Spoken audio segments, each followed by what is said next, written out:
Assalamualaikum warahmatullahi wabarakatuh. Alhamdulillah, atas segala puji syukur kehadirat Allah Subhanahu wa Ta'ala yang telah memberikan karunia-Nya sehingga pada kesempatan kali ini saya dapat mempresentasikan laporan hasil kegiatan MBKM ini dengan keadaan sehat walafiat. Tak lupa salawat serta salam kepada junjungan Nabi besar Nabi Muhammad SAW yang membawa zaman jahiliyah kepada zaman Islamiyah sampai saat ini. Alhamdulillah, pada kesempatan kali ini perkenankan saya Nurul Jannah dengan nomor induk mahasiswa 2010504002 dari jurusan Sosiologi Agama Fakultas Usuluddin dan Pemikiran Islam Universitas Islam Negeri Sunan Kalijaga, Yogyakarta, tahun angkatan 2020. Pada kesempatan kali ini saya akan memaparkan mengenai laporan akhir kegiatan MBKM saya.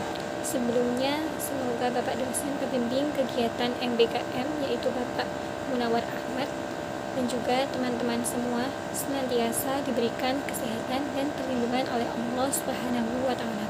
Amin ya rabbal alamin. Baik, langsung saja terkait kegiatan MBKM ini saya akan memaparkan menggunakan media PowerPoint. Pertama, saya akan menjelaskan terkait latar belakang MBKM ini. Menurut para orang tua, pembelajaran di taman kanak-kanak tidak menghasilkan kemampuan baca tulis hitung lebih cepat, sehingga mereka mengambil solusi mengikut sertakan anak-anaknya pada lembaga bimbingan belajar Kalistung. Menurut mereka, apabila anak-anaknya cepat memiliki kemampuan membaca, menulis, menghitung, maka pengetahuan-pengetahuan yang lain akan lebih cepat terserap oleh anak usia dini. Dengan memiliki kemampuan membaca di usia dini, anak-anak menurut orang tua akan lebih menguasai bacaan apa saja tentang ilmu pengetahuan. Selanjutnya, gambaran umum Lembaga Kof Privat Yogyakarta. Lembaga Kof Privat Yogyakarta merupakan sebuah lembaga bimbingan belajar yang berpusat di Jalan Jomblangan, RT 12, Kelurahan Karangtendo, Kecamatan Banguntapan, Kabupaten Bantul, Daerah Istimewa Yogyakarta. Lembaga bimbingan belajar ini, Kof Privat, menaungi banyak siswa mulai dari Kalistung, TK dan SD, mengaji atau tahfidz, tematik untuk semua mata pelajaran SD, mata pelajaran SMP dan SMA, materi kuliah hingga materi umum.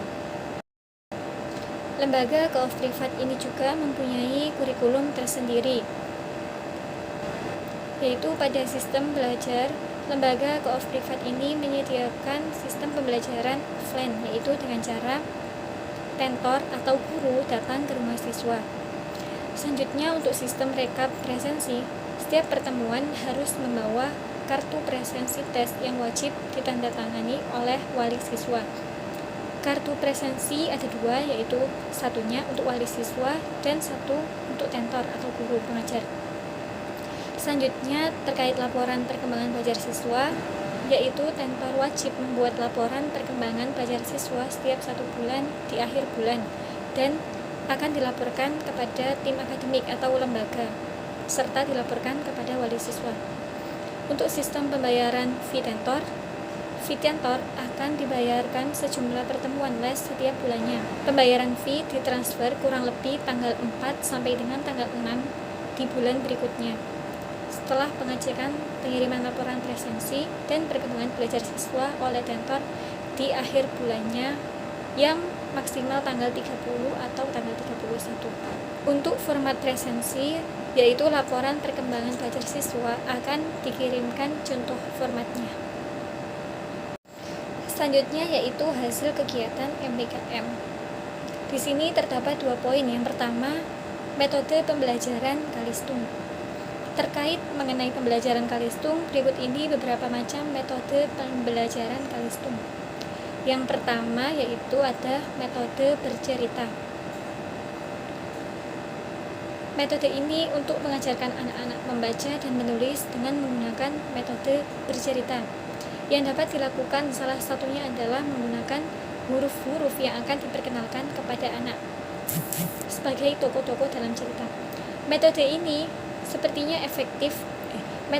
efektif bila dilakukan ketika anak dalam keadaan tenang, berkonsentrasi, dan pengajar atau guru dapat bercerita dengan baik disertai dengan intonasi dan mimik wajah yang menarik, yang mana ini akan membuat anak-anak terkesan.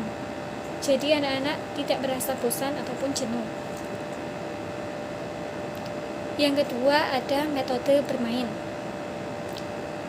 Pada metode ini, huruf yang diperkenalkan dijadikan sebagai salah satu unsur alat bermain anak. Misalnya, anak ini ingin bermain bola.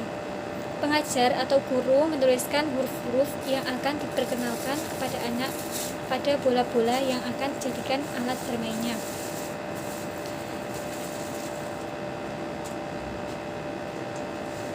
Jadi anak-anak tersebut akan senang, tidak bosan dan jenuh.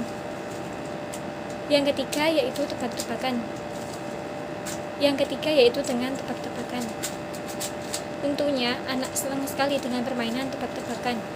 Huruf-huruf yang diperkenalkan dijadikan sebagai alat untuk bermain tebak-tebakan atau kata-kata sederhana yang sering diucapkan anak dan terdiri dari huruf-huruf yang sudah cukup dipahami oleh anak, sehingga bisa dijadikan alat untuk bermain tebak-tebakan. Selanjutnya dengan game. Game ini merupakan permainan yang sangat mengasyikkan sekaligus bisa menjadi sarana asah otak bagi anak. Kartu-kartu huruf yang sudah diperkenalkan dapat dijadikan alat bermain game ini. Selanjutnya yaitu analisis teori. Salah satu tokoh penting dalam sosiologi pengetahuan yaitu Karl Mannheim menyebutkan betapa pentingnya sosiologi pengetahuan sebagai salah satu bidang kajian. Secara relatif, sosiologi pengetahuan merupakan bidang yang masih muda perkembangannya. Sosiologi pengetahuan menyusun tahapan-tahapan dari satu ideologi menjadi wacana dalam sosiologi pengetahuan. Langkah-langkah tersebut diawali dengan mengeksplorasi filsafat kesadaran, yang kemudian dilanjutkan dengan meneguhkan perspektif historis, dan berakhir dengan analisa proses sosial historis. Melalui jalan ini, konsep totalitas dalam ideologi yang bersifat generalis akan perlahan-lahan bertransformasi ke sistem riset dan pengamatan dalam sosiologi pengetahuan. Adapun dalam kegiatan MBKM ini bisa dikaitkan dengan model interaksionisme simbolik.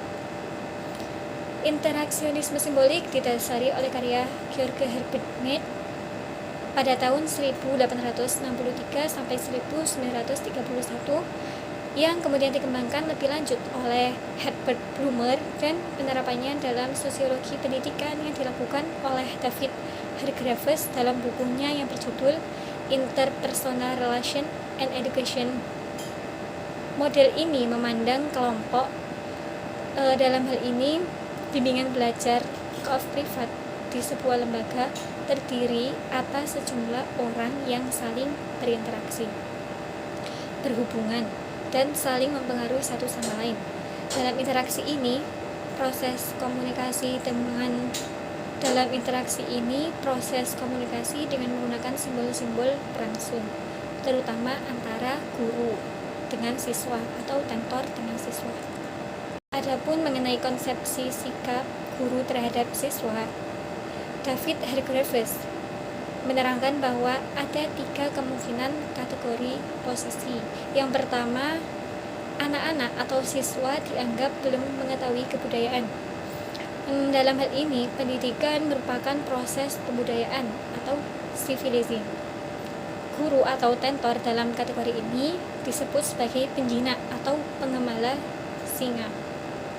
Yang kedua, siswa diasumsikan mempunyai dorongan untuk belajar dan harus menghadapi materi tambahan pengajaran dari tentor atau guru, yang mana tugas guru adalah membuat proses belajar mengajar itu menjadi hal yang menyenangkan, menarik, dan mudah dipahami oleh anak. Peran guru di sini sebagai penghibur atau entertainer.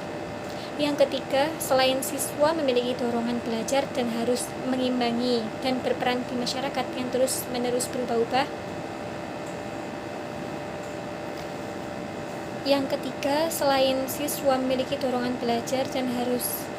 mampu mengimbangi dan berperan.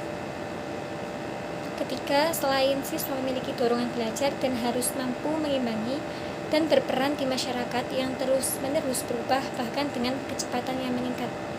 Oleh Hargreaves, guru atau tentor dalam peran ini seperti dinamakan sebagai guru romantik. Selanjutnya kesimpulan dan saran. Pembelajaran Kalistung muncul karena harapan orang tua yang menginginkan anaknya menguasai kemampuan dasar membaca. Pembelajaran Kalistung muncul karena harapan orang tua yang menginginkan anaknya menguasai kemampuan dasar membaca, menulis, menghitung lebih dini. Di samping itu, pembelajaran Kalistung ini muncul karena adanya tuntutan pada saat mendaftar di sekolah dasar. Pembelajaran Kalistung pada anak usia dini akan lebih mudah diserap dan direspon apabila diterapkan dengan menggunakan pembelajaran yang disesuaikan dengan anak usia dini.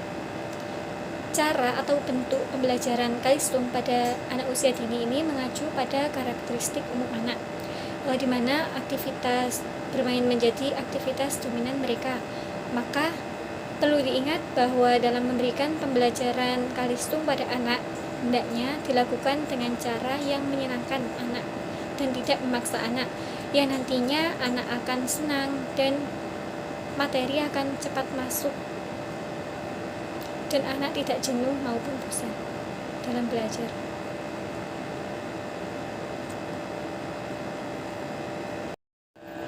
Demikian laporan hasil kegiatan MBKM saya, kurang lebihnya mohon maaf. Wassalamualaikum warahmatullahi wabarakatuh.